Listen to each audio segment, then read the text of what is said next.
El tema que vamos a tratar es acerca de la teoría celular. Para ello nos vamos a ayudar con este gráfico, ¿no? Donde la célula ya sabemos que fue descubierta por Robert Hooke, que vamos a detallar más adelante, que históricamente también la célula tiene su historia, su proceso de descubrimiento, es un proceso evolutivo en cuanto al conocimiento estructural de la célula, ¿no? Primero tenemos a Matthias Schleiden, Theodor Schwann, quienes van a sentar las bases de la teoría celular de aquella época, ¿no? Los cuales al final sostienen que todo organismo está formado de células, o sea que la unidad básica de la vida es la célula. De la célula también vamos a hablar en cuanto a su clasificación, teniendo en cuenta su tamaño, ya sea microscópicas o macroscópicas. También vamos a tratar acerca de sus formas, ¿no? Ya sea planas, cúbicas, cilíndricas, poliédricas, bicóncavas, estrelladas, alargadas. También vamos a ver de acuerdo a su nutrición, ya sea autótrofas o heterótrofas. Y por último, según su grado de evolución, ¿no? Tenemos dos tipos, las procariotas y las eucariotas, que más adelante vamos a ir detallando. Como les venía diciendo, Robert Hooke descubrió las células observando en el microscopio una laminilla de corcho, dándose cuenta que estaba formada por pequeñas cavidades poliédricas que eran parecidas a las celdillas de un panal de abejas. Es por ello que por esas cavidades lo denominó célula, ¿no? Porque la palabra célula significa celdillas. En realidad lo que él estaba observando era el espacio dejado por las células que habían ocupado en ese tejido, que ahora pues era un tejido muerto, ¿no? Como por ejemplo aquí tenemos, en este caso, esta fue la laminilla observada por Robert Hooke, el cual sometido, en este caso para eso utilizó este microscopio simple construido por él, la aumentó muchas veces y observó esta estructura.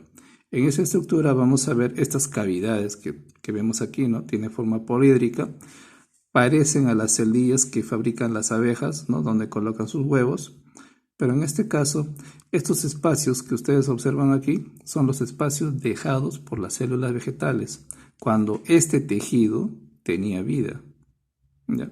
Cuando este tejido muere, todo se seca y las estructuras celulares obviamente van a morir, dejando un espacio entre ellas que en este caso Robert Hooke lo denominó célula.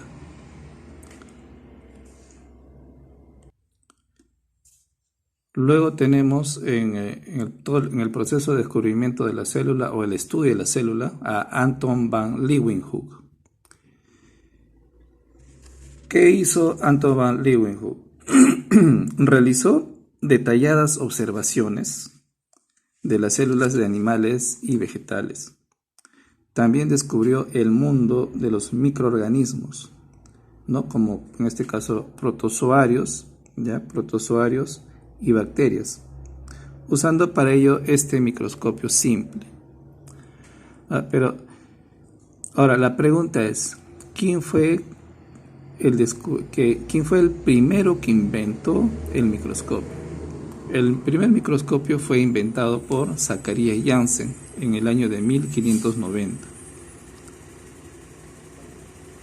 Aquí, por ejemplo, podemos observar algunos gráficos, ¿no? realizados por Anton van Leeuwenhoek, donde se observan pues en este caso bacterias y protozoarios. Lo que hizo él fue colocar gotas de agua que estaban varios días en el ambiente, recogió la muestra y lo llevó y observó esos microorganismos. Continuando con la historia de la célula, vamos a hablar acerca de la teoría celular. ¿quiénes fueron los científicos que sentaron las bases de la teoría celular?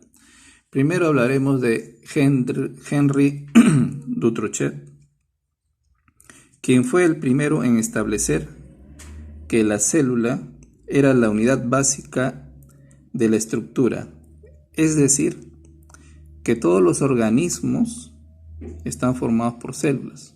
Luego tenemos a estos dos científicos, ¿no? Matthias Schleiden y Theodor Schwann. ¿Qué hicieron estos científicos, ¿no? Por ejemplo, Matthias Schleiden fue un botánico alemán que llegó a la conclusión que todos los tejidos vegetales estaban formados por células. En contraparte, su colega Theodor Schwann, también en este caso alemán, zoólogo, llegó a la misma conclusión, pero en tejidos animales.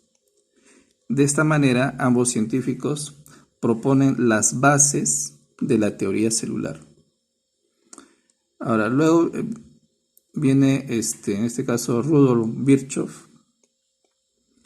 quien sostiene que las células surgen de células preexistentes. ¿Qué quería decir con esto Rudolf Virchow? Que toda célula proviene de otra célula.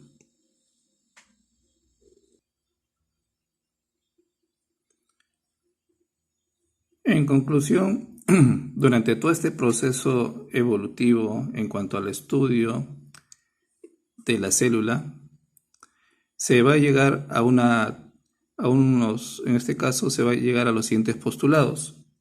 Primero tenemos que la célula es la unidad morfológica o estructural. ¿Qué significa eso?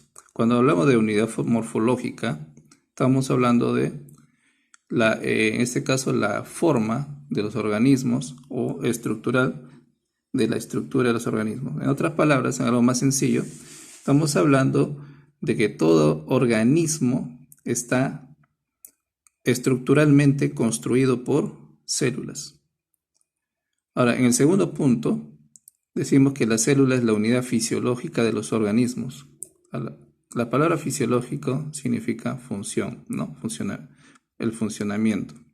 Es decir, que la célula reúne, en este caso, las tres funciones vitales de todo organismo, que en este caso es la función de nutrición, reproducción y relación.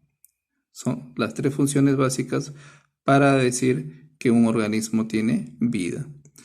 Y el tercer postulado nos dice que la célula es la estructura de origen y de herencia de los seres vivos. Claro, ¿por qué? Porque la célula contiene el ADN que lleva, pues, en este caso, las características que serán heredados a la siguiente célula.